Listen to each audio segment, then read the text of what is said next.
Well, hey there, freaks. It's your boy Marty Bent here with his AM radio voice this morning, here on a beautiful Tuesday morning before Thanksgiving here in the United States. And myself a good Monday night with family and friends watching a little boxing. And now I'm here to introduce this episode with Chris Arnade. Really excited for this one.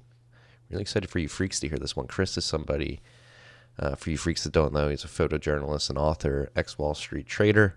He wrote a book called Dignity, about America's back row. And basically I found Chris on Twitter a few years ago in the run-up to the 2016 election. He was some odd man going into neighborhoods that many would deem unfavorable and talking to people. He was sitting down and talking with people in middle America, taking pictures and sharing their stories on Twitter. So I've been following him for quite a while now, and the stories that he's been sharing. And I was very fortunate to get Chris to agree to allow me to drive up to his house and sit down and chat. I am really excited for this episode. We don't talk a lot about Bitcoin. I try to goad Chris into diving more into Bitcoin, but we really just talk about dignity and the underlying societal problems that persist in America today, at least from his point of view. He's seen a lot of shit. He's talked to a lot of people. I think you guys are really going to like this episode. I know I certainly had a lot of fun sitting down and picking Chris's brain. Chris, if you're listening, let me know if you're ever coming down to Brooklyn to drink. We need to make that happen. This episode of Tales from the Crypt is brought to you by the Cash App. As you know, Cash App is the simplest way to send and save money. And now it's the simplest way to try to grow your money. Introducing Cash App Investing. Unlike investing tools that only let you buy entire shares of stocks, Cash App lets you instantly invest as little or as much as you want. We're stacking slivers of shares, freaks. This way, when your favorite company's stock is just a little too expensive, you can still own a piece with as little as $1. You can invest $1 in a $100 stock if you wanted to. Get that sliver of a share. And because Cash App is directly connected to your bank account, there are no 4 to 5 day waiting periods for inbound transfers, so you can start investing today. Brokerage services are provided by Cash App Investing, a subsidiary of Square and member SIPC. As always, when you sign up, use the code STACKINGSATS. It's one word, STACKINGSATS, STACKINGSATS.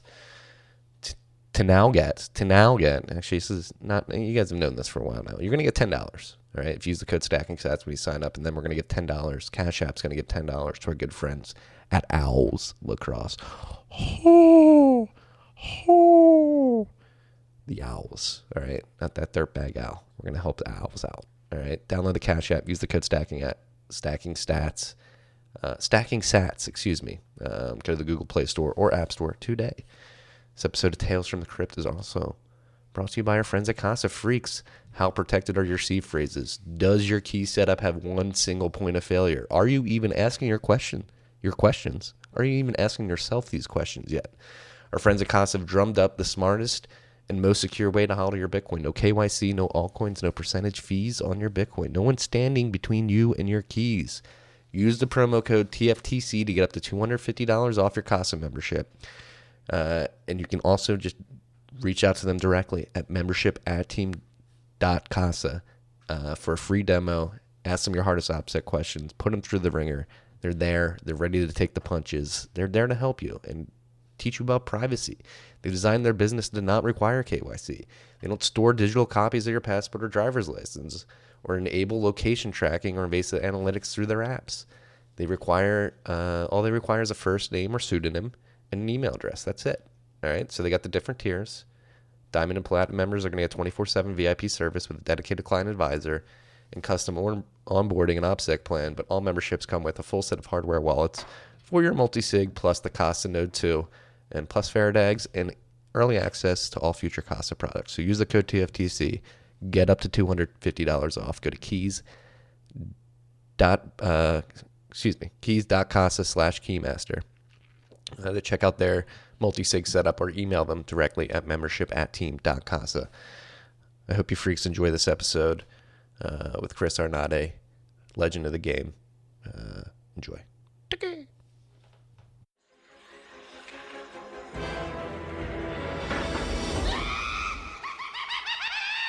Tales from the Crypt. What is up, freaks? Welcome back to Tales from the Crypt. It's your boy Marty Bent here in a very foreign studio. I took a ride up north and sitting down with a very special guest conversation I am very, very much looking forward to. I don't even know if we'll talk about Bitcoin. I don't even care about talking about Bitcoin in this episode. I'm sitting down with Chris Arnade, a photographer, ex-Wall Street trader, and an author of Dignity, bringing respect to America's back row. Or searching for respect for America's back row, correct? I actually don't know. You have it written down. Seeking respect. Here you go. In the back row, America. There you go. Yeah. So, Chris, I was just telling you, I've been a huge fan for years. For you freaks out there that don't know of Chris or what you've been doing, I'll explain how I found you. I found you on Twitter, I think in the midst of the 2016 election, when there was a lot of talk about deplorables and the people in middle America and their thoughts and why they were bad people because they voted for Trump. And you were on the road going to small towns across America, doing some incredible photojournalism, actually going to talk to people in these places that the coastal elites were talking about. And it really, to me at least, create a lot of empathy, and you really draw out a lot of the systemic problems that exist in our society. Well, thank you for having me, and thank you for that introduction. I will just add, I wasn't just going to small villages, towns. I was actually going to towns within the coastal, 100 yards away from where the coastal elites live, where they don't go. Yeah. So places like the Bronx, or places like East New York and Brooklyn, where people drive through but they don't go. Yeah, no, it's I'm right in the thick of that. Yep. And so, why did you do this? What drove you to go on this journey to get this message out? It was kind of twofold. One was, as you had mentioned in the introduction, I was a Wall Street trader for 20 years. I joined Salomon Brothers, which some of your readers or listeners might know from Liar's Poker, which then became Citibank. Did you work with Louis Ranieri? We did not overlap. Okay. But I joined in 93, and I think most of the people in the book had left by then. I actually didn't read the book before I got there, so, I kind of came in blind. But so I had 20 years in Wall Street as a bond trader. And prior to that, I had been a PhD in physics, particle physics. And so the way I thought about things all my life was very quantitative, very data-centric, looking at literally sitting in front of computer screens, making judgments based simply on numbers. And through the course of those 20 years, I had kind of a slow realization that maybe that was a very closed-minded way to look at the world. And so I started talking to people, realizing that to look behind the numbers and some of the, to look into the data, as it were, at a personal level. And so I started going on these, I always take long walks, but basically 20-mile walks all through New York City, and talking to people and just letting kind of whatever happen. And it was also personally interesting. I learned a lot, but I also enjoyed myself a lot. I got to meet a lot of different people. And so that was my way of relieving stress in some senses, or my hobby. And eventually it evolved into doing what I do now, which is effectively documenting and writing about the people I meet on those walks. And those walks became drives, and those drives became more extensive than just, driving to Buffalo or so. It became going all across the country. Yeah, you've been all around Alabama, middle Indiana, any small town you can think of. Yeah, I think over the course of the last 7 years, I think the number is between 300 and 400,000 miles I've racked up on my car. So a lot of driving. And that meant with no real purpose beyond just going to places that people told me. Basically, what unifies the places I've went to are they're generally places people tell you not to go. So I would actually do this little trick on Twitter where I'd say, hey, I'm in Michigan, where should I go? And then I would go where people told me not to go. So if they said to go to blank, I would put an X through it and not go there, which was a way to kind of find, places that had been overlooked in many ways. Yeah.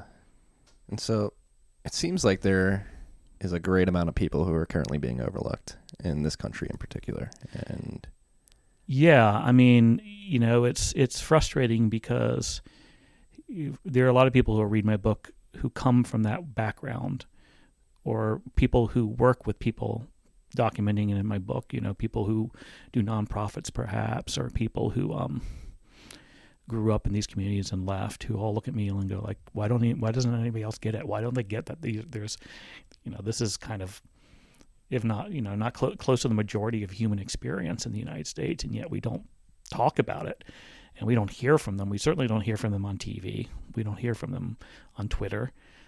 We don't hear from them in the New York Times. We don't hear from them in The Economist or the Wall Street Journal. And if we hear from them, it's generally someone like me telling their stories, but in a very, I find in many cases when people do that, they do it in a very condescending way. Mm-hmm. It's talking about what these people have done wrong, mm-hmm. and how they need to fix themselves and how we can help them fix themselves, as opposed to just simply letting them talk. Yeah. And a lot of that condescension comes from assumptions that the way we're doing things is correct, right? That's right. That what happens is you use the word coastal elites. I use the term front row, basically the educated elite, who often are in the coast, but in certain neighborhoods in the coast only, really feel like they got it figured out, and that if there's a problem, especially in a community, it's due to some fault in that community. It's not due to the fault of the policies the elites have put into place, but it's due to the failings of the people in these communities. Yeah, no, and that's a big theme of this podcast, is that sort of the KPIs that we strive for as a country, as an economy, that being GDP, inflation, CPI in particular, really aren't good things to strive for, because I would argue, I'm not going to speak for others, that a lot of this policy has driven a wedge in the inequality we're experiencing in the country. Yeah, I think there was somebody who reviewed my book who, I wish I could remember the line they used. I would steal it from them, which is kind of, the economy we created is not conducive to building meaningful lives in communities and healthy communities. Meaning that if you're going to build a meaningful life, and you're going to build a functional community within the structures we have, you have to overcome odds to do that. You're not incentivized to do that. You're incentivized to actually be atomized. You're incentivized to basically be, to put it in kind of revolutionary terms, you're incentivized to suck it up and listen to the man. Yeah. Shut up, don't think, consume, obey. Yep. Hop in. Be part of the machine. And people respond. Responding is not the right word. People have to deal with the incentives that they're given, or the options they're given. It's people operate within the structures that they find themselves in, and they often make the best decision within those structures. But when people look from the X side, they look at it as bad decisions, when in fact they're just doing their best to deal with a system that's not working for them. I think that's a very good point, and this is good to draw attention to what happened on Wall Street. And this is something when I talk about, because I was an economics major, I worked at a managed futures fund out of college, and to some of my friends, I am the economics finance nerd, and a lot of people blame bankers in particular, and yes, there is definitely plenty of blame to go around, but they were just working, like you said, within a system that incentivized them to lever up. And I mean, there's a piece I wrote a long time ago that I, basically, why it's smart to be reckless on Wall Street. I mean, the incentives very much were aligned, to do unethical things. And so, not surprisingly, people did unethical things. Yeah, well, not surprisingly, it's funny because you go back to the Great Depression, and the government's response to that calamity was the Glass-Steagall Act. And you fast forward to 1999, we have Travelers Group and Citibank join, and it basically destroyed Glass-Steagall with the Gramm-Leach-Bliley Act, and they basically tore down the barriers, which basically stopped them from acting immoral, right? Yeah, and it was the Glass-Steagall Act was effectively dead by then already. Mm-hmm. Effectively, I mean, it was killing something that was already dead, and it had died. Basically, it died a slow erosion starting in the 80s, by just people. Bankers are the elites, and bankers are great at exploiting the gray area. The way we build rules in the system is we make very hard laws for the poor people that give you no wiggle room, and then we make very gray laws for the wealthy that gives people a lot of wiggle room. And that's how basically over time through the 60s, 70s, and 80s, by the time I got to Salomon Brothers, which became Travelers, in 93, the Glass-Steagall was effectively dead. They weren't enforcing it. No one was behaving like it existed. In my mind, though, if you want to look at kind of where the elites really fucked up and set a bad precedent, it goes back to a little-known event, at least little known nowadays, which was the tequila crisis, which was the Mexico bailout in 95 or late 94, early 95. And the reason I referenced that was what had happened then was NAFTA had passed. There was a lot of economic speculation in Mexico. Mexico collapsed. And the collapse of Mexico risked collapsing a lot of U.S. banks who had overextended themselves in Mexico, including the bank I worked at. And the way the new administration, the new Bill Clinton administration, with its new Undersecretary of Treasury Larry Summers, dealt with it. He was a point person on it. Was a bailout. They bailed out Mexico and they bailed out Wall Street. I think it was, I don't remember the amount. I think it was $50 billion. But it was a precedent that it set a very bad precedent of this is how we deal with financial crises. We bail out banks. We bail out markets. And so that process of, and from the perspective of the policy people, it worked. Lehman, which was overextended in Mexico, survived the Mexico bailout. It might not have had Larry Summers not stepped in 94, 95. And fast forward to 2007, and there you go. They're right back where they were. Yeah. Even worse. In between then, there was a lot of other bailouts. And many of them, again, directed by the U.S. Treasury Department. Yeah. And so what are your thoughts on bailouts in general? Are they necessary? Are they okay in some instances and not others? My kind of view is what happens in bailouts is we've built a system that requires them, and it's how convenient. We require to bail out bankers when they get into trouble. We don't think about the other option, which is to bail out the public. And so rather than direct $50 billion at saving the market, the other option is to basically print money, for instance, and give it to individuals, which could have been done in 2007. Bail out the homeowners, not the banks. Well, yeah, and that's what you see people clamoring for now after 6 years of the greatest monetary base expansion the Fed's ever seen. It seems as though that bailout to Wall Street sort of just went to asset prices, whether it be stocks or real estate and other rich stores of value. And now the left is becoming more popular with Andrew Yang trying to give everybody $1,000 per month. Bernie and Senator Warren leading the pack, it seems, for the Democrats.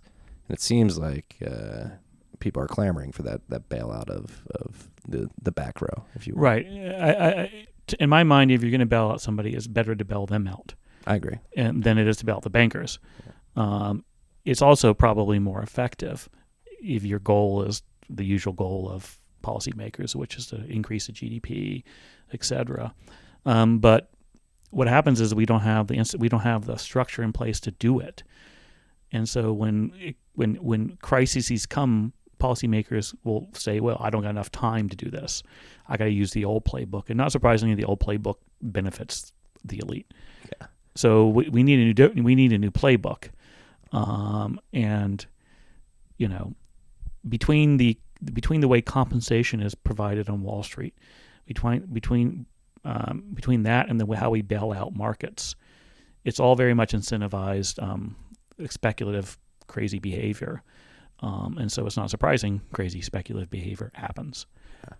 No, I completely. So that's why Bitcoin. I think we needed a whole new system and to sort of throw a wrench in what's happening now. And so I guess that's a question I have for you. The system that we're living under now has led to birth rates and family formation falling to lows we haven't seen in a while. Suicide rates, opioid addiction at all-time highs. It seems that even though everything's good on paper, inflation's within around 2%. GDP's up and to the right for the last decade or whatever, or better part of a decade. But the KPIs, again, don't reflect the underlying vitality and health of the society, right? And it feels like we've lost a bit of what this life is all about, which is family and community and what you try to get at in your book. Right. I mean, the quants have won. I call it sometimes a Revenge of the Nerds, the old '80s movie, which is they took over baseball, they've taken over Wall Street, and they've taken over a lot of policy. And one of the things that I say this as a PhD in theoretical physics, and as somebody who was a quant on Wall Street for 20 years, I respect numbers, I respect quantitative ability, but the way I say it is, science and the quantitative is very good at building bridges, but it's not necessarily good at building a meaningful life. And one of the problems is when you put everything in quantitative terms, you overlook those things that can't be measured or not easily measured. And so we've overemphasized that which we can measure easily, which is GDP, inflation, income, efficiency, profits. And we've underemphasized those things that can't really be measured that easy, which is community, family, faith, place. And not surprisingly, over the last X number of years, as we've done that, to obtain increased GDP and to obtain increased efficiency, we've destroyed a lot of things that we've chosen not to look at, i.e. not to measure, like community, meaningfulness, happiness. So it's a very narrow way of looking at the world. And it's a very dangerous way to look at the world. But one of the more frustrating things about it, it also feels right. And so, right, the people who do this really think they're right. And I can't blame them. I mean, I used to be one of them. And contrary to a lot of other people, I don't blame them per se. They really think they're on the right side of history. They really think they're doing good. They'll pull out all their data and say, look, all the good we've done. People are wealthier, poverty is down, lifespans are, not currently, but they used to be able to say lifespans are up, global poverty. And so they really feel like they can't understand why anybody's criticizing them. Well, I'm going to call out one paper in particular that I know you noticed as well. That makes me think, all right, maybe these guys just have no sense of reality. And it was the Richmond Fed's paper, Cognitive Hubs and Spatial Redistribution. Yeah, I mean... How could you honestly publish that? In their defense, they said it was a think piece, but, come on. Right? I mean, I call it, I got yelled at on Twitter for using the term colonialism because colonialism is strictly speaking about denying people voting rights, but it's economic colonialism. This idea that, we're going to have the hinterlands that kind of produce the stuff we need, but otherwise that's where the dumb people go. They just described gulags, basically, in the paper. But, so, I mean, people listen, I've ranted about this paper a few times in the last... I think I'm the one who called it the Hunger Games. Yeah, exactly. You're creating the Hunger Games, but just the Orwellian name of the paper, Cognitive Hubs and Spatial Redistribution. It's like, are they that dumb? Do they really think they're doing that good? Or are they just trying to sneakily... I think they really think they're doing good. And so one of the frustrations is it's been hard for me to to engage them because they think you're attacking them because they're moral, they're on the right side of history, and you're clearly not if you can't see that. Or the way the elites, the way the left, and generally they're center left more than center right, but they're the same. The way they dismiss something is just to look is condescending, to snark on it, like you don't understand, like how dare you. And one of the problems is the whole framework of their whole worldview is built to support their worldview, not surprisingly. So their way of talking about it is, well, where's your data? Right. Like no, your point. My whole point is the data isn't measuring what I'm doing, and that's why I'm going out and talking to people. Is because the data, your worldview is very narrow, and that it misses the things that the data misses. And then the other thing, and think about it, their whole world framework is built on, if you're right, you can argue better with data. And so their response is, well, debate me, which is very much, again, playing on, it's like playing the Eagles in their home field, right? It's like, you got a disadvantage, Right. I mean, like that debate by definition is kind of the way they judge what is right and wrong, whereas reality is a lot more nuanced than what can be decided in a physical debate with numbers. Yeah, right. Because you sort of set the framing in that way, and you're doomed from the start. Yeah, and so, which is why my response to them was, "Well, come out with me, go to this town of deplorables or this town of, the ghetto, either one." Both dismissive terms, one dismissive to whites, the other dismissive towards blacks. Come with me and actually Talk to people, and then try to explain to them actually, it's better that your factory moved and you're now not a member of a cognitive hub, and then the greatest disdain, the greatest where they show, and within their framework, even within their framework and on their home field, where they show the complete, in my mind, the most misunderstanding is when they talk about people being physically able to move whenever. The just move. Mm-hmm. Like, Buffalo's dying, just move. Prestonsburg, Kentucky's dying, just move. And what that misses in my mind is, well, so much. First of all, we shouldn't, is it positive to make us all economic migrants within our own country? Right. But also it's within their, also place, the value of place. Family, local connections are one of the few things that the poor are gifted at birth. Like it's something that means something to them, that has value to them, not necessarily monetary, that you don't have to have a resume to have. Yeah, it's Maslow's hierarchy of needs, right? Yeah. I mean, it's something that gives you a place in the world, literally, and yet we're trying to take that away. So it's very elitist. It's saying the few things that we can gift to the poor through birth, like place and faith, things that don't require a resume to get in family, are somehow easy to break and not valuable. But also within their framework, the just move thing is asking them to sell the one asset they have at the lows. Yeah, at the lows, and especially where they're living. Yeah, right. And so on every level, it's offensive. Within their worldview, it's offensive. Within worldview that they don't see, it's offensive. And it gets at a lot of how they think about the world, which is just widgets to be moved around in a spreadsheet. Yeah. And how do we break out of this mindset of we need to micromanage everybody? And cognitive hubs. What was the second part of the paper? Cognitive spatial redistribution. Yes, Spatial. exactly. People are widgets to be moved around like on a checkerboard. Yeah. We'll just move these people from here to there, and that's why I say it's very colonialist, because it treats, it's kind of top down. Yeah.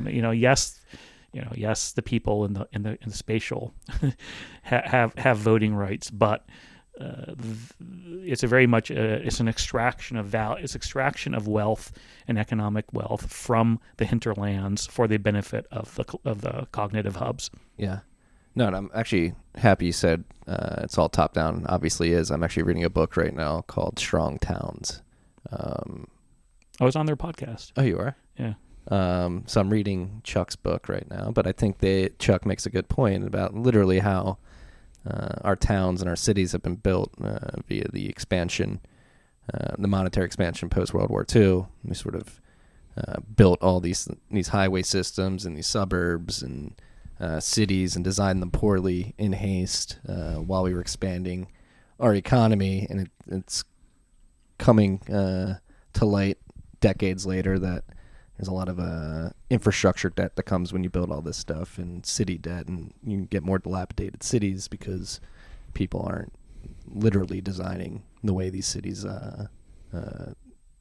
act in the physical space correctly. Yeah, I mean, it's very top down, and you. I mean, it's funny when I'm not a town planner type. You've walked around a lot, though. Yeah, but I notice it, and so one of the things that strikes me is you can put me blindfolded and drop me into any town, and by just looking around, I can tell you if I'm a wealthy cognitive hub or not, and it's by the town planning.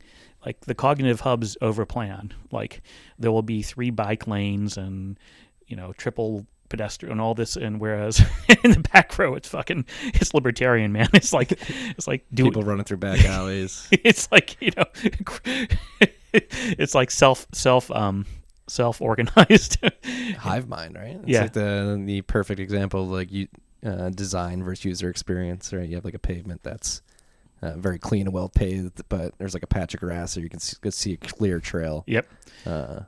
But I just was in Jakarta, and one of my favorite things to do was everybody has a moped. Speaking of town planning, to be a little bit off topic, but and everybody drives mopeds, but there's no stoplights at a lot of places, and in an odd way it works. Right. It just eventually. I mean, I'm sure it doesn't work by town planner standpoint because of fatality rates or something. But it's kind of fascinating to watch how self-organization works. Yeah, no, I've seen those videos on YouTube. It is fascinating, but we seem so dead set on not letting these systems emerge and being a top-down driven society. Yeah, and I think a lot of that comes from, again, it's the cognitive hubs really feeling like they're in the right. And, again, they have a lot of data on their side. And so they would look at the Jakarta things and say, well, again, fatality rates, blah, blah, blah. And so we have this intense safety mindset that, where that gets to the point where we're going to squeeze out, we're going to squeeze out efficiency, and safety to the point where you take away the vitality of you suck away humanity. But and again, they really think they're right because they're building a safer, more efficient society, and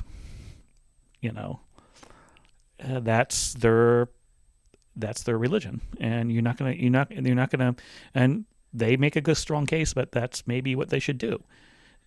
So they feel very strong that, and again, and I'm not attacking them because they really are well intentioned. Yeah.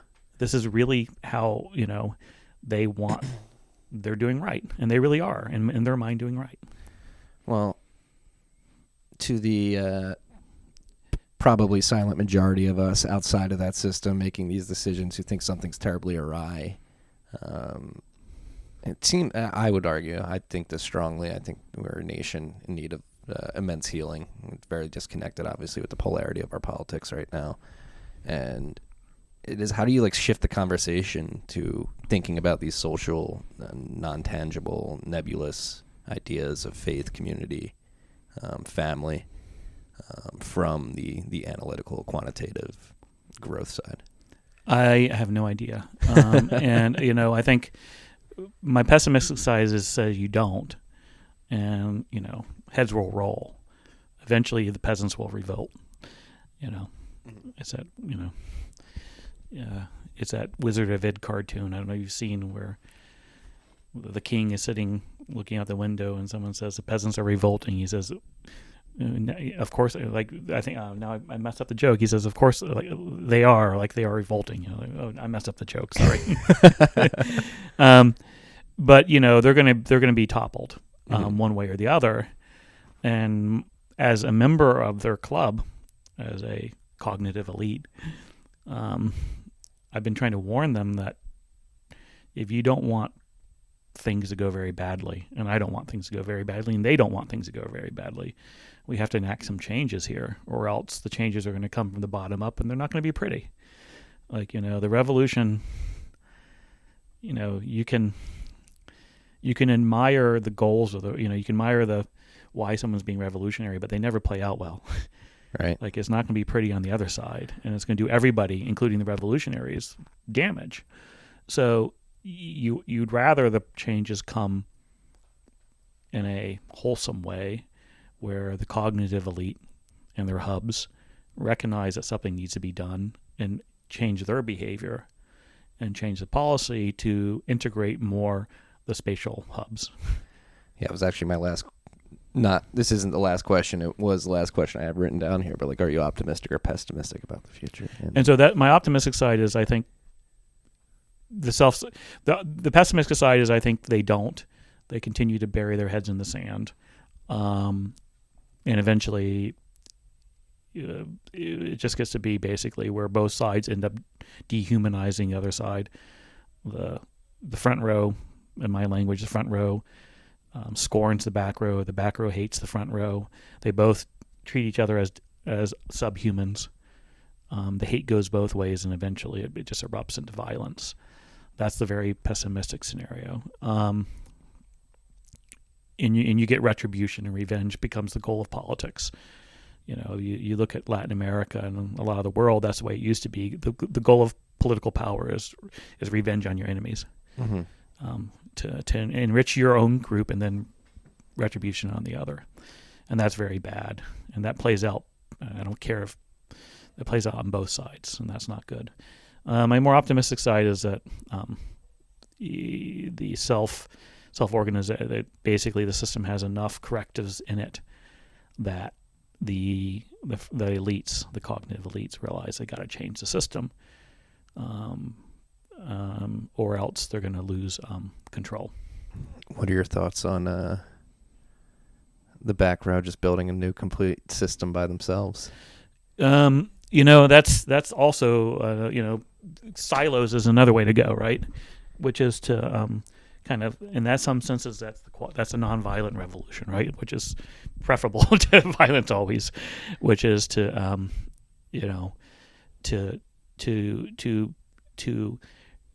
diminish the power of the elites through alternative systems. The problem is with that is, I guess I'm just cynical about how people in power don't let go. Yeah. They just don't. Yeah.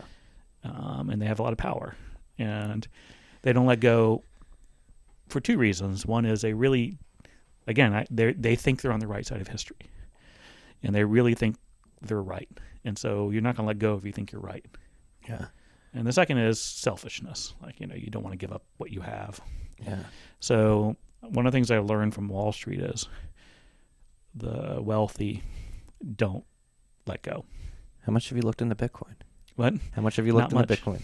Not much. I think I'm all for alternative. Again, I can tell you, here's a rubber hits the road issue that frustrates me, and it tangentially has to do with Bitcoin.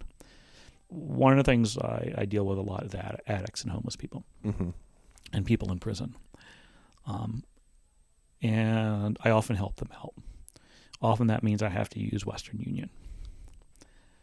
Do you know the fees on Western Union? It's like 30%, right? It's absurd. It's 15. It's like the VIG. Right. It's a scam. It's a complete scam. And so if I send someone $100, I pay 120. Yeah. 20 in fees. Now, anybody who spends any time with the working class knows that Western Union and money transfers is a big thing. And so, especially for immigrants, mm-hmm. And they get ripped off. Yeah. And, so when I don't look at these things, I'm not a policy person, but when Facebook announced its thing, Libra. Yeah, there was a lot of snark about it. Mm-hmm. But my response was, I hate Facebook. Okay, like I got off of Facebook like 2 years ago. I think they have a lot of problems. But my response was, "That's great for Mexican Americans." Right. I mean, that's great. Everybody has Facebook. Everybody has WhatsApp, especially in Latin America. WhatsApp's more popular. Yep. Like, So, the current system, as it is, the current banking system, the current monetary system, completely screws over the poor. Yeah. I always say poverty is a friction, and friction takes a toll no matter what direction you move, and that's what it's like. It's like when they're trying to get rid of again, every way all of their monetary policy is. One of the things I always say about the cognitive hubs, the front row, is they don't understand the lived realities of the people they advocate for. So they don't know what it's like to be poor, and they don't know just the logistics of being poor, such as Western Union costing, or just other, payday just, loans. Yeah, just all that. Like, they Food don't know deserts. what it is like, all the frictions that accumulate. And if they did, they would have very different policies, I think. And that's why go back to your optimistic question. I hope that through projects like mine and other people, they get out of their bubble, out of their cognitive hubs, spend 6 months in the hood, or 6 months in, a Mexican American community, or 6 months in white working class neighborhood, and they just by having to live with them, these people recognize that a lot of their policies are misguided. Yes. I completely agree. And Chris, I think you would love Bitcoin. You should jump more down that, because so really the reason I'm into Bitcoin most importantly is 'cause I think monetary policy is at the root of the problem. Like you, via monetary policy and slow inflation over the course of decades, you force people, poor people particularly, if they want to save any purchasing power throughout time, they're forced to chase yield in the stock market, bonds, whatever it may be. If there was a money through which they could save their purchasing power throughout time that has no chance of being debased, that would be, again, it's not a panacea, but it is a tool that which the individual can use to preserve their purchasing power and therefore their economic dignity over time. The current system is very top down. Yes. I will say that. And it's also very close-minded in looking at other alternatives, because they're scared to give up the ghost. I mean, the Fed, I have a lot of respect at many levels for the people at the Fed, but there's this outrage that the Fed's being politicized, and my response is, I think it should be we're outraged that it hasn't been politicized before. I mean, the Fed has immense powers. They should not have it, right? They have immense powers. Nobody should have it, right? I don't know about that. I do know that if you have that much immense power, it should be subject to scrutiny. Yeah. And back the period of time when the Fed was largely treated as untouchable. It's past us. Yeah, it's past us, and it wasn't particularly a good time.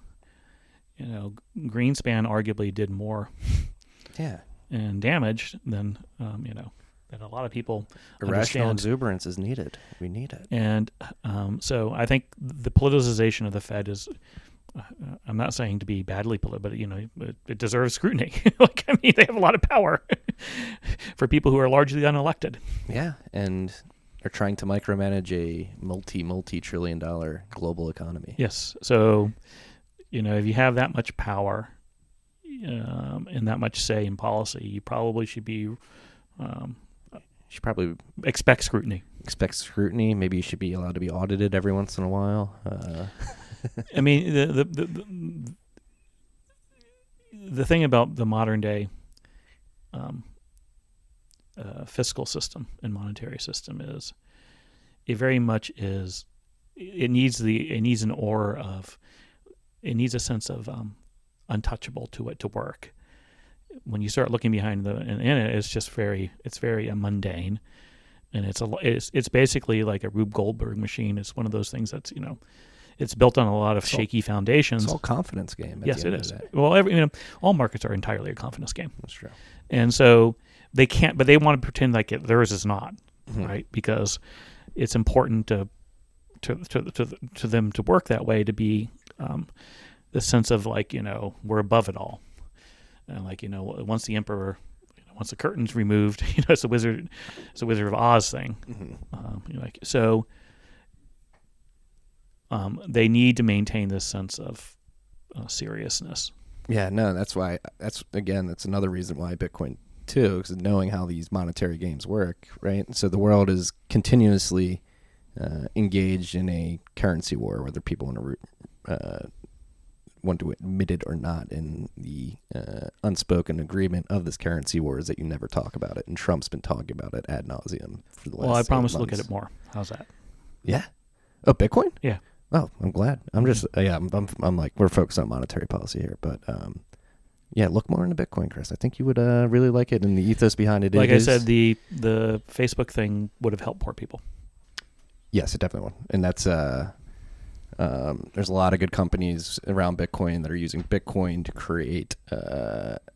So one of the problems with Bitcoin for people in Latin America in particular is volatility of the price. Right. So they need a vehicle through which what Libra would have provided, a stable coin that can hold their value, but they can transact digitally. There are companies out there that are working to allow these people to use their Bitcoin, which is very volatile, to get access to loans of stable coins. Right. And so it's happening slowly but surely. But again, this is Bitcoin in particular is a new monetary good that just showed up in the world 11 years ago. We're trying to discover what it is and how it works. One of the things that's interesting is when you grow up on Wall Street like I did, or grow up in the front row or a cognitive hub, you build these biases to new things that you don't even know you have. What do you mean by that? There's just certain things that elites roll their eyes at Mm-hmm. the minute they're announced or come out. Bitcoin was one of those. Yeah. There's a lot of other ones like they're kind of things that you just are supposed not to question. And one of the things that this project, the 7 years has taught me is to question everything. Because I had these biases. I realized I always thought I was open-minded, but I was the person to immediately roll my eyes at something that wasn't kind of front row approved. You seem pretty open-minded to me. Not now, but Yeah. what I'm saying is even though you think you're open-minded, if you live in this, if you immerse yourself in this culture that is kind of the policymakers, the front row, the cognitive elite, whatever term you want to use, the coastal elites, you come with biases that you don't realize you have. And one of the biggest biases is basically what I'd call credentialism, which is you just roll your eyes at anything new that doesn't come from, quote. Oh, I saw you roll your eyes when I said I went to DePaul, not the University of Chicago. I don't think I did. I'm kidding. It was a joke. No, that is funny. But the thing is, like, so you just question free trade. You don't, free trade is good. It's not questioned. Mm-hmm. Bitcoin's bad because it's just this weird thing that poor people do. I mean, it's kind of one of those things like to give you, entirely off topic. A little bit of an odd example is when Trump went to the UFC fight in Madison Square Gardens, was booed. And all these very thoughtful, serious, blue checkmark journalists were like, he got booed by his base. It's like, dude, man, UFC is not his base. It's not only that.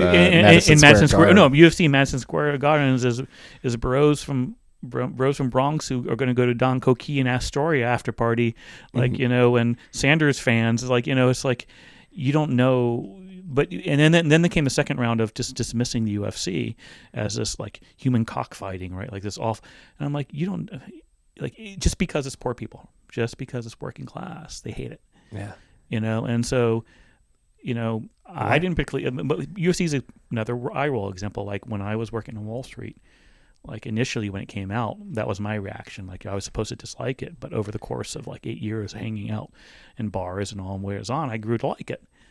And because the participants enjoy it. Yeah.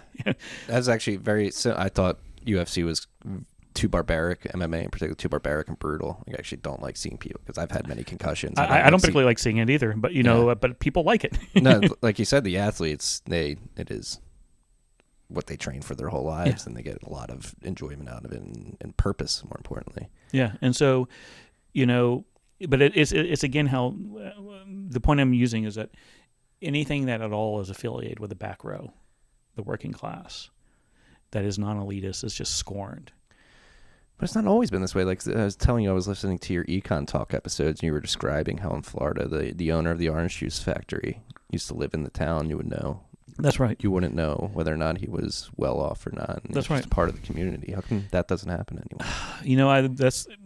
That's the question I've not been able to answer, and that's one of those things you're not allowed to talk about in modern day. It's just cultural values. It was considered louche where I grew up. It was considered bad form to flaunt your wealth. So what you're talking about, for those people who don't know, is I grew up in a small town in the South that had 2 orange juice factories, and one of those orange juice factories was owned by a family who owned a lot of the groves around. We knew they were wealthy because, they owned the orange juice factory. But we didn't really know they were wealthy. I mean, like kids went to public school with me, shitty public school. They worked the fields like, the orange groves like everybody else did. They might have worked at a higher level, like they might have managed a shift or something, but not, they still got dirty. Yeah, they were servant leaders. Yeah. And then I remember finding out when I got to college or so, it was the first time I think they were in the Forbes 500. I mean, like, wait, like, whoa, like the kid who, again, their measure that they were wealthy in the sense that when the kid got 18, their parents bought him a car. That was cool. It wasn't a used car. It might even be a new car. Like no one else around us did that. Mm-hmm. But still, it wasn't go have a private island in the Bahamas, go to private boarding school, which is the kind of wealth they had. But, now people of similar wealth not similar wealth, but even less wealth in the town I grew up with flaunt their wealth. So it's part of the culture now, right? It's like they now actually do go to, private island resorts in the Bahamas. Like, so I don't know how that changes. Like, there was a sense of obligation to the community that is not there anymore. I mean, part of that's because, again, the factory no longer is there. It was bought by a conglomerate to give you which is now headquartered in Brazil, I think. So, the distance ownership is an issue. When the owner is not part of the community that his company operates in, it's the spreadsheet thing I talked about initially. Like when the persons who are making the decisions is only caring about numbers on a spreadsheet and isn't in the community to see the effect of his policies or her policies or their policies. Yeah. Again, like the concept of a servant leadership, it feels like it's a dying art, right? Like somebody's down to get in the trenches. And do you think we fit an extreme though? Like if, to me at least, the last being in Bitcoin in particular, knowing where Bitcoin is and just observing pop culture. So that's like a question that's been popping in my head as you've been going on here, is like there's 2 parallel things going on, like the system of the monetary fiscal system and the way it affects individuals, and then the culture. Like what do people value culturally and what do they strive for? It seems like, to me at least as a millennial 28-year-old, my cohort in particular strives to get drunk, go to concerts, and it's really less of us are starting families and getting married. I'm not trying to preach or anything, but it's like, what do we have? What big goals do we have to look forward to and strive for? And it doesn't seem like there are many. And then seeing somebody like Kanye West come out with Jesus is King and get such a backlash for something that should be benign, just saying that you're okay with being faithful. It's interesting is the educated elite, the front row, cognitive hubs, have instituted this, have basically emphasized individual liberty as a goal. And so they've the goal is to maximize, in some senses, to underemphasize the value of families and say, like, you should be able to do what you want, all those things. Enjoy your personal, but then they don't live that way. And then the people who live that way are the working class, and then they judge them for it. Yeah. What does that say though? Like, do these people believe their own bullshit, or are they? Well, again, I'm not. I don't think groups. I don't ever assign negative personal qualities to any group. You always have to look at the political structures they're operating in, and so the front row makes decisions I don't like, but I think it comes from the incentives. They really do think they're doing the right thing. It's how their world. It's the best they can do within the manifestation of the system they operate in. And that system is fundamentally flawed, that overly quantitative system, that overly narrow way of looking at meaning, that, philosophically it's positivism. The idea that what is right and just is entirely a function of data. And so that's the world they operate in. And, so they're doing within that world. They're doing what they think is the right thing. But you couple that notion and the data collection and crunching, and you pair that with the pace of change that we're seeing as a society, from technology, population growth, and all that. And it's how can the data accurately reflect all the changes that are going on with how fast they're happening? Well, I think independent of if the data can even measure what's important, the actual what you do with data, there's so many mistakes people make in terms of just actual data massaging, and you can make the data do almost anything you want, and so there's this and the speed certainly is an issue. How much things are changing. I think someone, what was the term? There's a dismissive term, or I think that frames it, liquid capitalism, I think, or just like liquid modernity, where things are just changing so quickly that never heard that one. That people just feel, and that's certainly how I look at, for instance, immigration issues, as an example, where at a moral level, I share the goals of an open immigration policy. I think it's the just thing to do in my worldview. But to think that you can change communities that quickly and not have a backlash is, I think, is not being pragmatic at all. Sure, over the course of maybe 30 years, 40 years, but if all the changes take place in 4 years, people's heads spin. And so I think the pace at which we do things has to be thought at. Yeah. It's surprising hearing you say that. Someone who considers himself left-leaning. It is, but again, these are intricate, complex systems, not complicated. And humans and our interactions are complex, and we're building complicated systems. I'm all for immigration, but at a moral level. Yeah. I'm not going to support it and say, well, it does more and more for the economy. No, it's a very basic human. On my moral system, it's the right thing to allow people into this country, who, especially those we've damaged through our foreign policy. But you also have to recognize that throwing, like I wrote in my book, putting 2,000 Somali Americans into Lewiston, Maine, is going to cause some problems on both ends. Right. So. I advocate for it. I'm for it, but to be in denial that the pace at which these things happens doesn't impact how they're perceived or the integrity of the community is being in denial. Yeah, to not expect friction and it's stupid, right? Like people have different views, and their views are shaped by how they grew up, where they grew up, and if that is affronted pretty starkly, people are naturally going to get riled.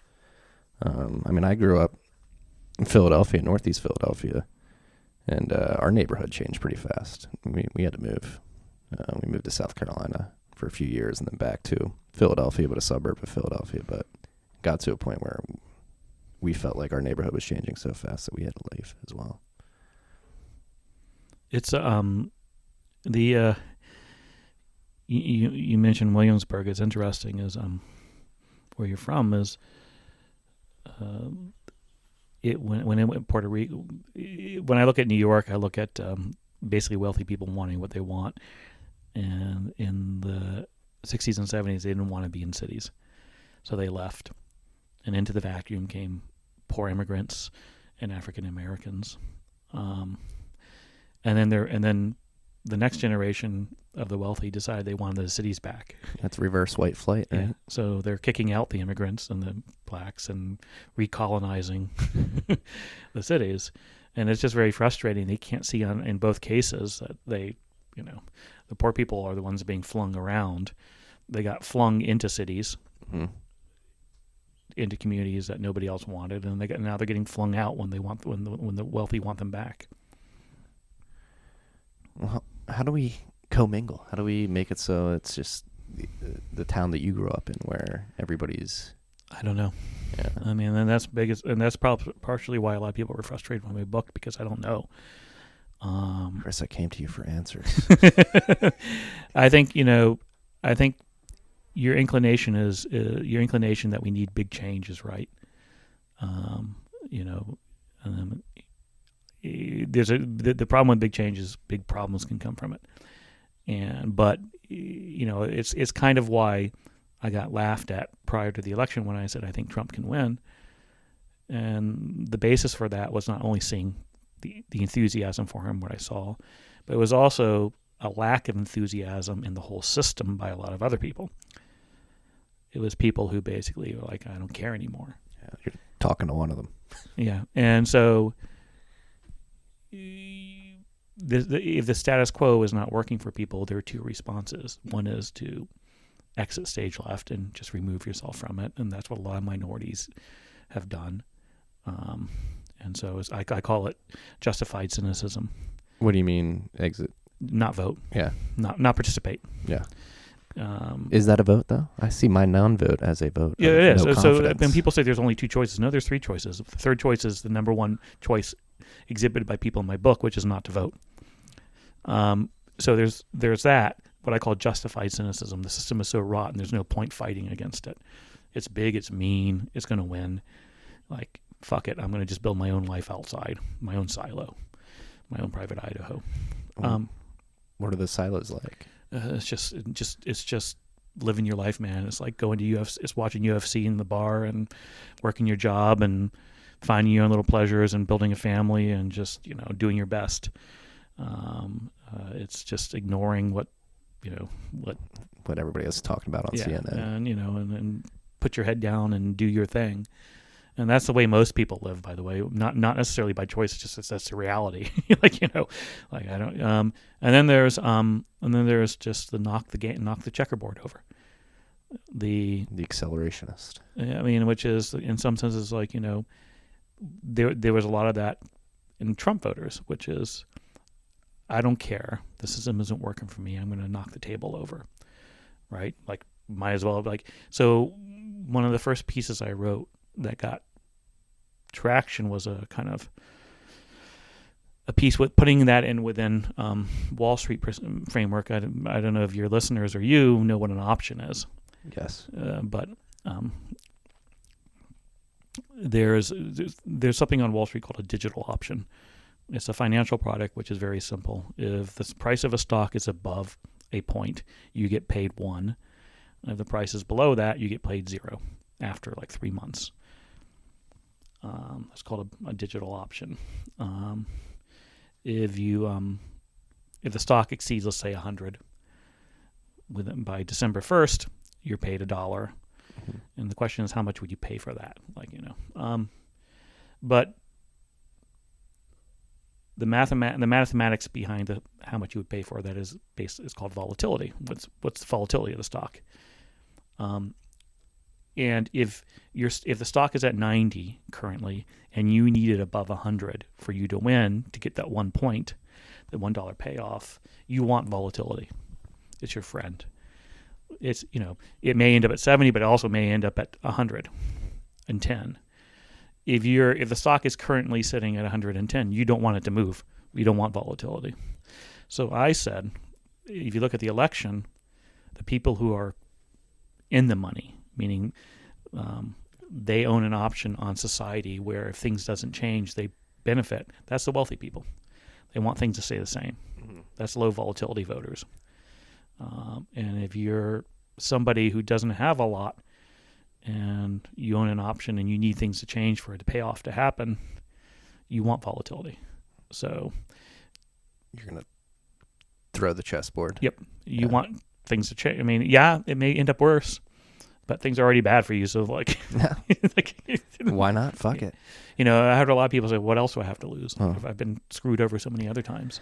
Yeah, and that's what Bitcoin, a lot of people describe Bitcoin as a call option or a put option on a call option on the technology succeeding and a put option on the traditional system falling. That's right. And so, I mean, it's just, you go for high volatility payouts, or when you're in the back row, you want things to change because the system isn't currently working for you. As simple as that. You want stuff to change. And so, that's behind a lot of, so the piece I wrote was, because a lot of people have said Trump at the time, they were saying anybody who votes for Trump is a complete idiot was the phrase somebody used, a New York Times columnist. That'd be nice today. And I said they're not complete idiots. They're actually doing a rational choice in their own little worldview. Like they want things to change. Yeah. They need it to. Yeah.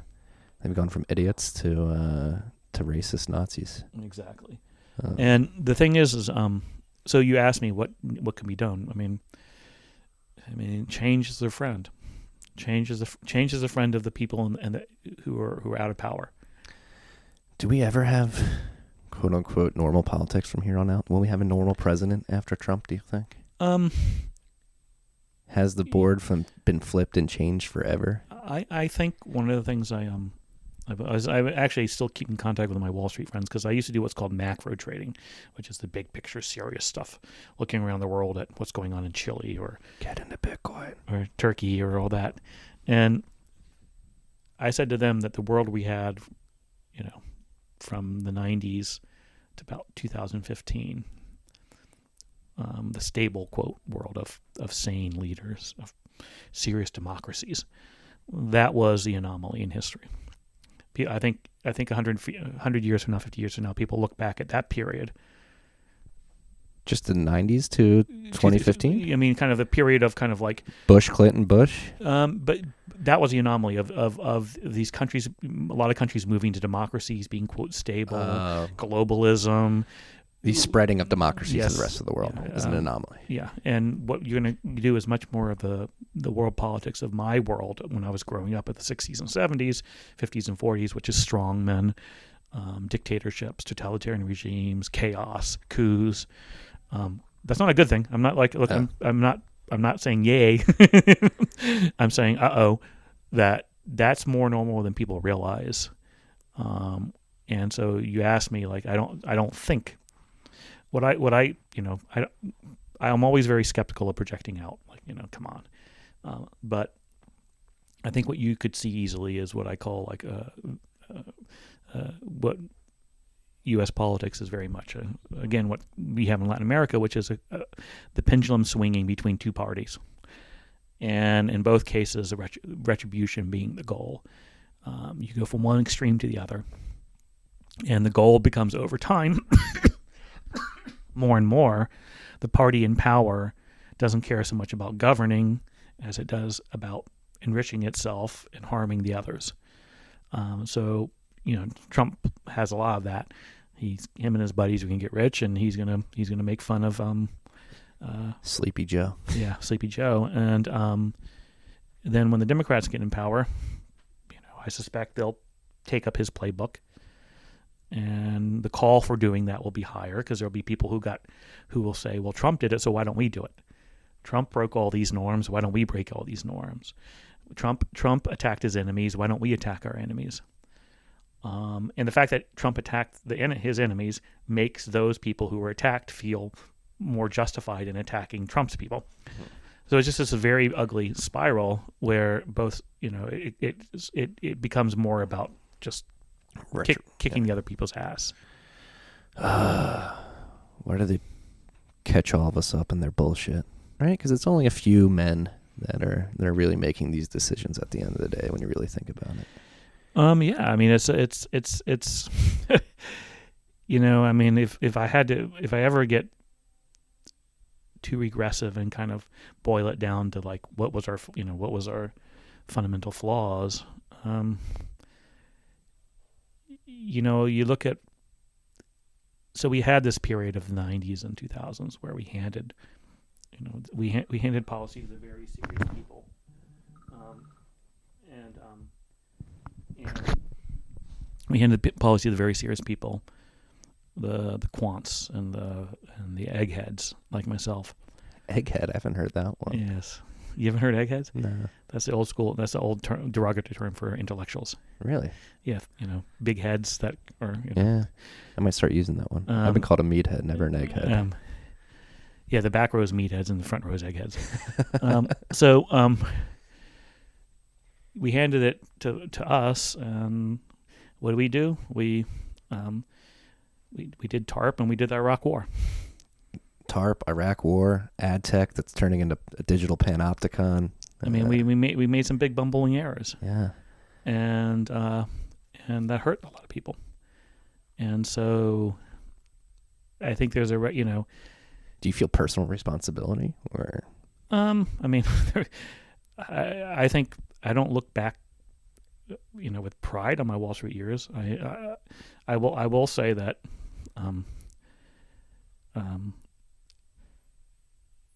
I enjoyed it. It's a very, very interesting game intellectually. Yeah, intellectually stimulating. I know macro. So I followed macro too when I worked at the Managed Futures Fund, and macro, just following everything going on in the world, is just addicting. Yeah, I mean it's probably the most and the people I was around are some of the most enjoyable people to be around, in the sense that they're very open-minded about debating. Like on a trading floor, you can't harm somebody with your speech. All these trades got to be battle tested, right? Yeah. So but I mean the system we were working in, I have regrets over. How can you not look back at the financial crisis and the things that the kind of centrist approach to the world and not see some major failures? Yeah, well, that's the big question all of us meatheads have looking at the eggheads. Why are you building ad tech and algos for trading? What do you think quant's energy could be directed towards that would be more productive for society? Pretty much anything else. I mean, it's hard to, so my smart ass answer to that as a former quant is like, was I really doing the world any good as a theoretical physicist? So my prior answer would have been to you, if you met me in 2005, 2004, is I'm not doing any good, but I'm not doing any harm. It's benign. I mean, being a theoretical physics is not particularly doing a great deal of work positive for society either. I mean, it's an intellectual masturbatory. Yeah, I mean, like, okay, it's fun, it's interesting, but really, come on. I mean, is knowing that we have the Higgs boson going to change anybody's lives? So a lot of egghead pursuits, intellectual pursuits, are kind of pointless and selfish. So might as well do one that put my kids through college, Yeah. But I think the thing, on a more personal note, this over the 7 years of putting all these miles and talking to people, the people who, quote, were doing the best in my mind, who were living really wonderful lives and doing good and happy too, were people who basically eggheads who were interacting with meatheads, to use your language, which is people who were teaching at community colleges in El Paso, mentoring kids who come from the back row, people working in ministers working in shelters and nonprofits in North Dakota, not getting a lot of attention. And they were just content. Yeah, And you know. that's a problem with the front row too. It seems like nobody's ever content. With Well, what they well, have. again, the system we built makes nobody happy, and that was one of the things. That was the other thing that was insightful to me on Wall Street. Was I remember like saying to a lot of my friends at the time, like, "Why are you so miserable? Like, why are you so angry and miserable?" We're making so much money. How could you be? But a lot of them were, because they judge their life relative to the people who have more than them. So it's a very envy eccentric, very envy heavy society system where we always compare ourselves to someone slightly above us and feel bad. But no, the people who were living, quote, the most meaningful, happiest lives were people who were, again, working in small community colleges, working in small state schools, but really interacting with kids and young adults or older adults who are in night schools who really were just, aspirational and trying to help them at a one-to-one level. And, one of the things that's been fascinating about writing this book and being on Wall Street is a lot of former bankers types liked my book, which I'm appreciative of, and they liked it a lot. But then their next question is, how can I help? Which is sweet. That's the right thing to ask, which is fine. But then the next question is, then eventually, how can I maximize my help to have the most efficiency and leverage? And I'm like, no, you're thinking about it wrong, man. Like, no. Jesus Christ. Like, I get it. Like, you want the biggest bang for your buck. But that's not the point. The point is, they want to know that their dollars and their contribution is not being wasted; it's being maximized. Mm-hmm. I'm like, no, that's the whole wrong way of thinking about it. Just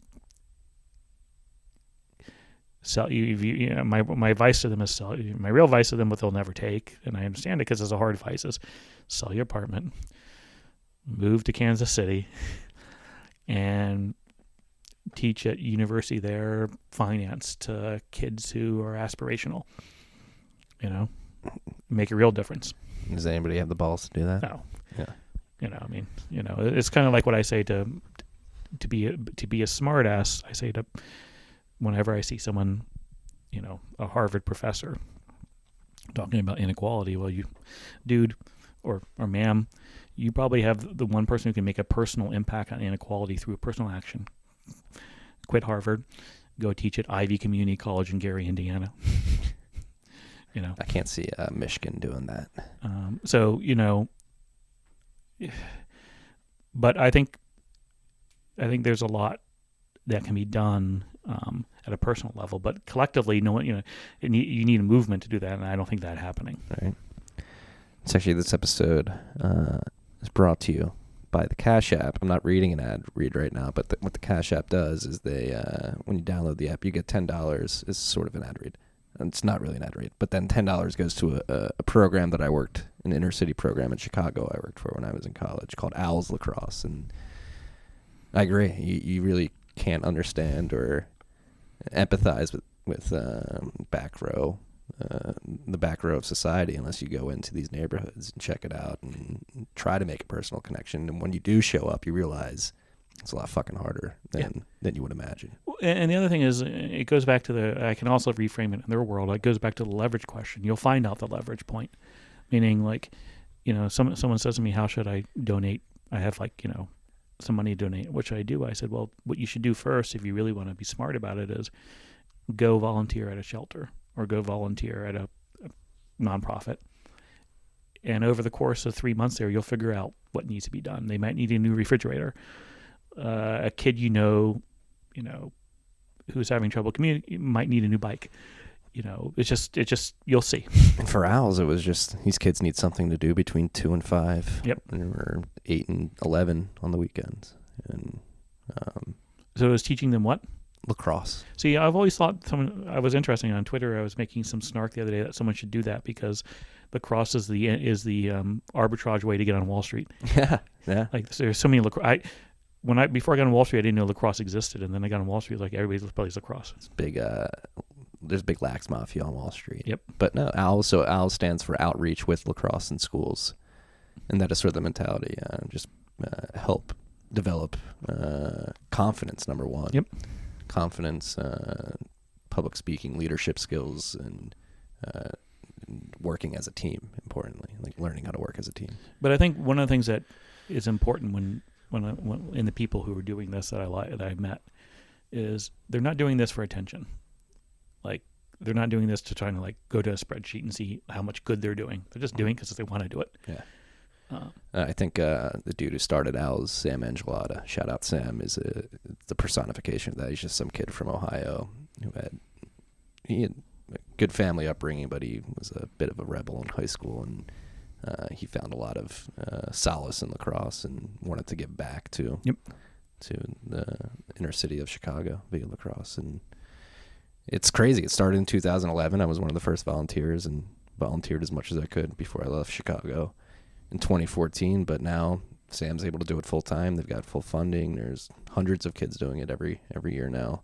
But it is an example of that's 8 years of working hard in these neighborhoods to get to this point alone. And again, you can once you do that, you'll see how much what you can really do to change things. Again, but not because you want to maximize it, but because you really want to do that. I'm looking through my pictures to find the Wizard of Id cartoon so I get it right. I'm trying to figure out where it is. Well, how do we get more? And again, I don't want to come off sanctimonious at all. This is a pure curiosity of how do we get more people to care about personal connections with others. Here it goes. You can read it since I blew it last time. All right, here we go. The peasants are revolting. You can say that again. So the joke is basically like, all right, shit's up by the time he realizes it's too late. Yep. Yeah. So what was your question again? I'm sorry. Again, like I don't want to come off sanctimonious, but I'm generally curious. How do you think? Again, I know that you don't have all the answers, even though I came for them. How do we get people to care more about personal connections with strangers or the other, more importantly? I think, again, the hope of the book was it affects people in some way by forcing people to look at other people's lives and hear about their views and then see them in pictures.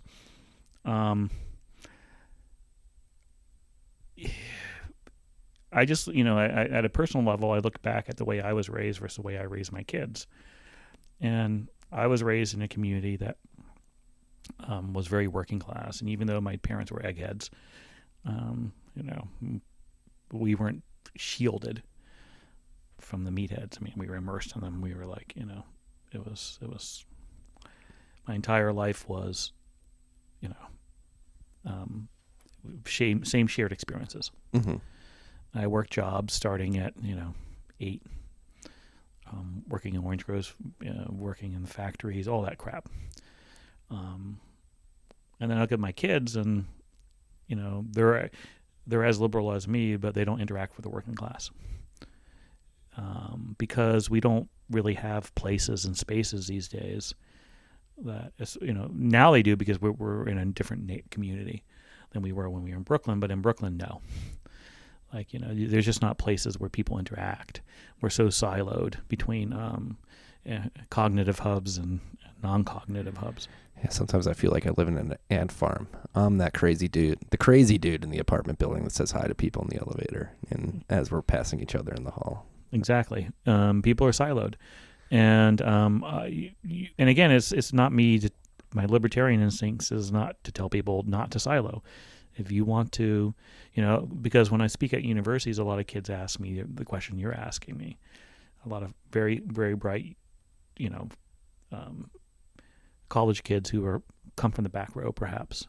And it's not for me to tell them not to do what I did, because what I did was very enjoyable at a personal level. Like they may have grew up in Lumberton, North Carolina. Who am I to tell them to go back to their community? When they want to see the world. Yeah. And so, but I think it's the thing is you can do that without forgetting where you came from, and out losing. I mean, the people we need not who need, we need to not forget where they came from are policymakers. The people actually involved in the creation of policy. Well, it seems like all these policymakers are being bred like in the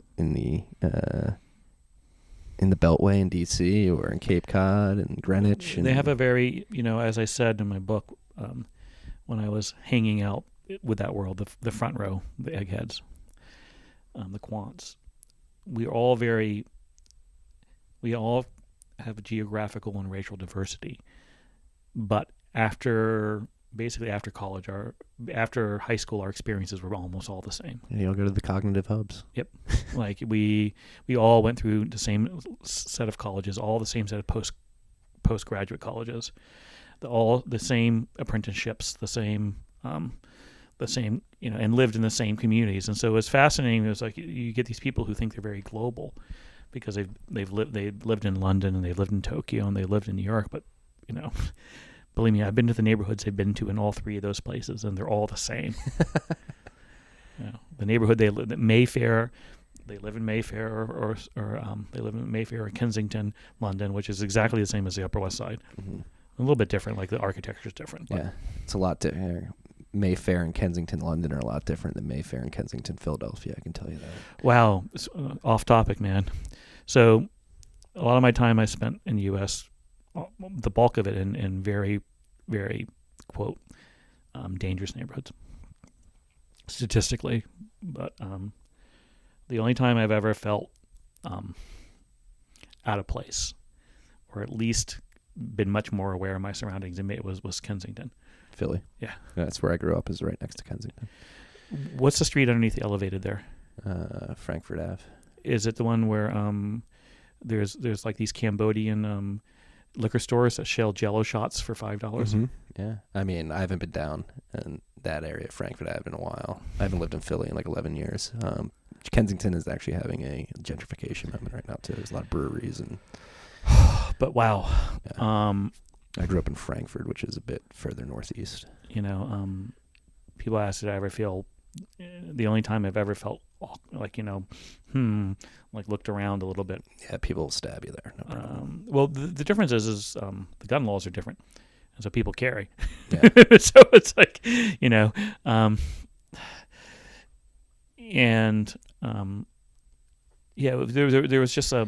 was a lot more anger there than I've seen in a lot of other places in the United States. We weren't allowed to ride our bikes to Kensington growing up. That is actually one of the parts of Philly that has stayed pretty terrible throughout the last 3 decades, as the rest of the cities had to glow up, if you will. But it does seem like the expansion beyond Fishtown is starting. Yeah. Do you think technology can solve this at all? Do you think the access to information that the internet provides can help solve these problems? It's interesting, as I think, again, it's one of those eye roll moments I had as a banker. Was we're all supposed to think that social media is bad, right? Because it gives a voice to the little man, basically. Which they're eye rolling because we all hate Facebook like I do, right? But I hate it for me. But you know what? It's where the back row is on, and it gives them a voice, and it gives them a chance to have a say. So there's this real annoying duality within the egghead community, front row, of you love democracy, but they hate populism. Right? Like, wait. What? So you only like democracy that you approve of. Mm-hmm. You can hate democracy and then therefore hate populism, but to love democracy and advocate for it and then not expect people to exercise it in ways that you don't like is missing the point. Yeah, I mean, and I see that in terms of what you said about technology and social media is like, oh, Twitter is bad. And I said that, and again, but at the same time, it gives shines a floodlight on the hypocrisy. Well, yeah, and so I've come around to saying, like, people like me, and I mean, like, oh, people criticize me for when I write articles. Like, well, they should have the right to. Like, and I've learned a lot from the criticism I get on Twitter. and it's allowed much more feedback. It's very Socratic, if you will. Yeah. So a lot of it's badly intended, but at the core of it, I listen to it nonetheless because, eventually if enough people say,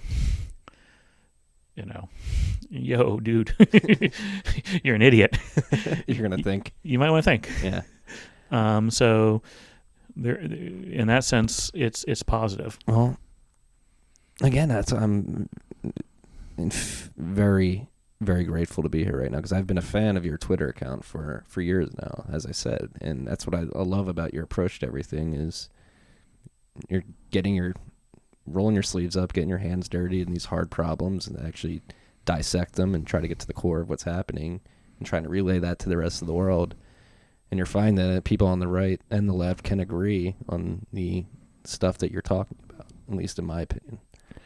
Yeah, it's it does get frustrating though when because the most powerful people don't want to hear, and I get that. It's not. Again, it goes back to the volatility question, right? There's a lot of people who have a lot of interest in not having anything change because it's very bad for them. What percentage of the overall population is that, though? 5. Yeah, if that. I would even say less. But they got a lot of power, man. Yeah. It's one of the things when I watch, to reveal my politics, I'm probably a Sanders guy. Mm-hmm. Or Warren. I don't really care that much between the two of them. I mean, splitting hairs. Everybody on Twitter is fighting about it, but I think they're basically whatever, one or the other. I mean, but it's one of my old banking. I'll put my old banking hat on when I do see some of Sanders and Warren supporters saying, "You don't know how much the wealthy are going to fight." I spent 20 years with them, working with them. They don't go down without a fight. They might not be able to fight Bitcoin. I would look into it. I will look at Bitcoin. No. But I mean, the vested interests is don't give up. I know. And one of the things I've learned, if I had to come up with a simple lesson for my 7 years is, the poor always get fucked over. Are we doomed for that? Do we need faith in our lives to get over this? A Jesus-like character to have us care for the poor? I think there's a lot of value to faith, and a lot of the pushback to my book came, I think, from the left because I don't write dismissively about faith. You've been tweeting a lot more about. I've seen a lot of Bibles on McDonald's tables. Yeah. I mean, it's again, as a scientist, you can't go spend 7 years in the communities I spend in and not recognize the power of faith. It's just like you're in denial if you don't.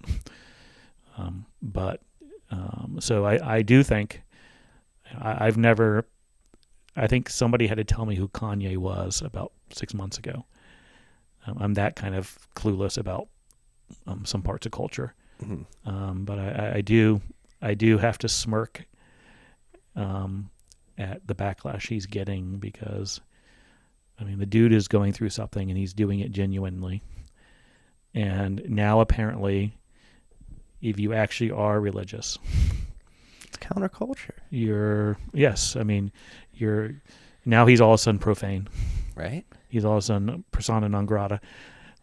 And it's crazy. And personally, I agree with Kanye. I just feel compelled to explore faith more earnestly because people have turned away so vigorously. Yeah, and I think there was the outrage he's gotten is a sign of how vigorously people have turned away from it. And it's unfortunate because, as a self-described former atheist, again, it would be basically lying of me to say that there's not to deny what I saw. Yeah. And so why are these people so faithful? Is faith their last safeguard? There's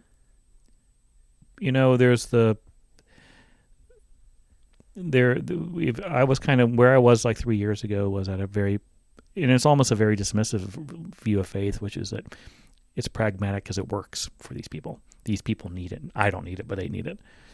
And my view has more evolved to a role of, and one of the things I write about in the book is maybe it's my experiences of privilege that have denied me access to seeing the power of faith. That maybe I'm the one who has been denied the evidence for faith. Interesting. As opposed to the much more dismissive view, it's the opiate of the masses and they need it. That view is true in my senses, meaning, but I think the more evolved sense, the less condescending way to think about it is that you haven't potentially opened your mind to it. Yeah, that's right. And that living in privilege. So to get kind of philosophical here is I see ultimately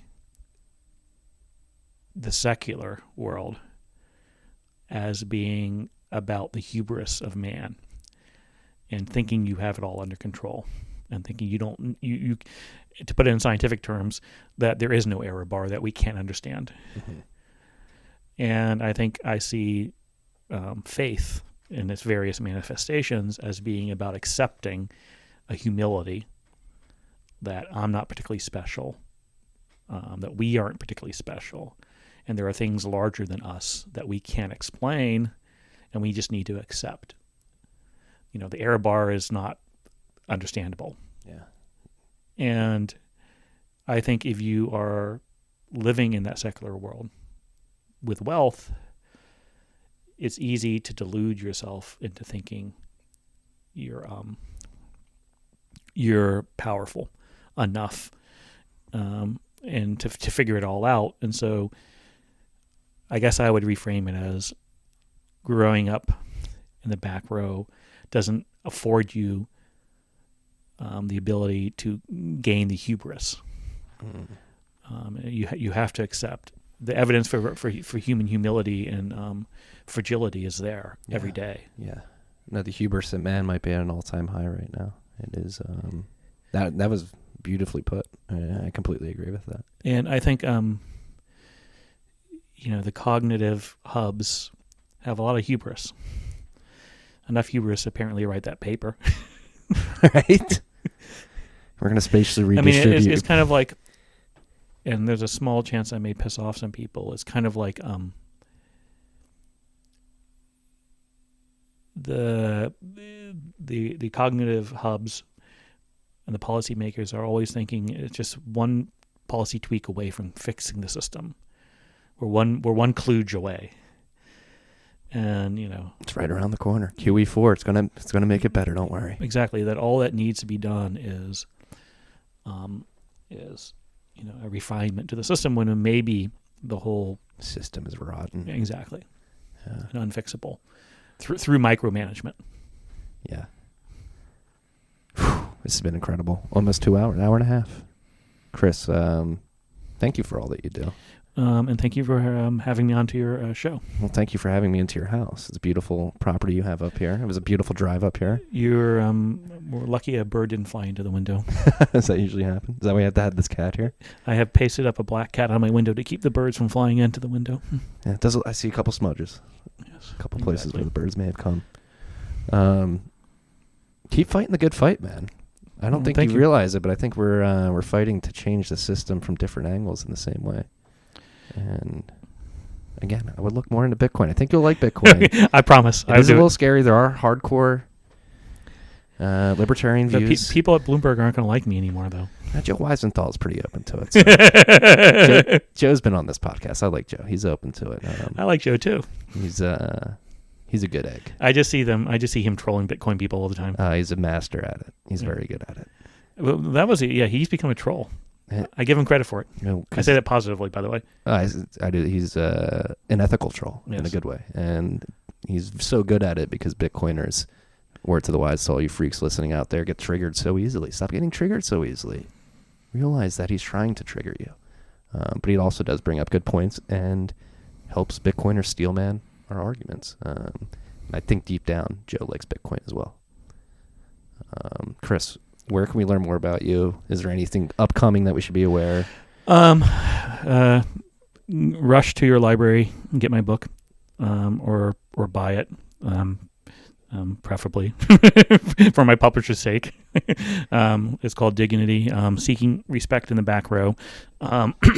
It's one of the few books I would actually suggest. It's probably not easy to read on an e-reader because it's A lot of pictures. And their pictures are as important as the words in my mind.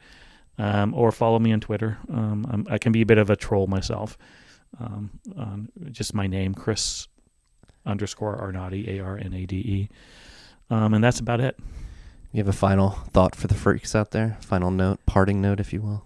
I think what I would simply say is, I try to always say is, before you judge anybody, walk a mile in their shoes. Or if you feel like people are judging you, it's probably because they don't know the situation you're in. And rather than yell at them, although that's fun, try to explain your situation. Yeah, I think that's beautiful advice. And that's where we're going to end it, Chris. Again, thank you. Thanks for having me. Cheers. Peace and love, freaks.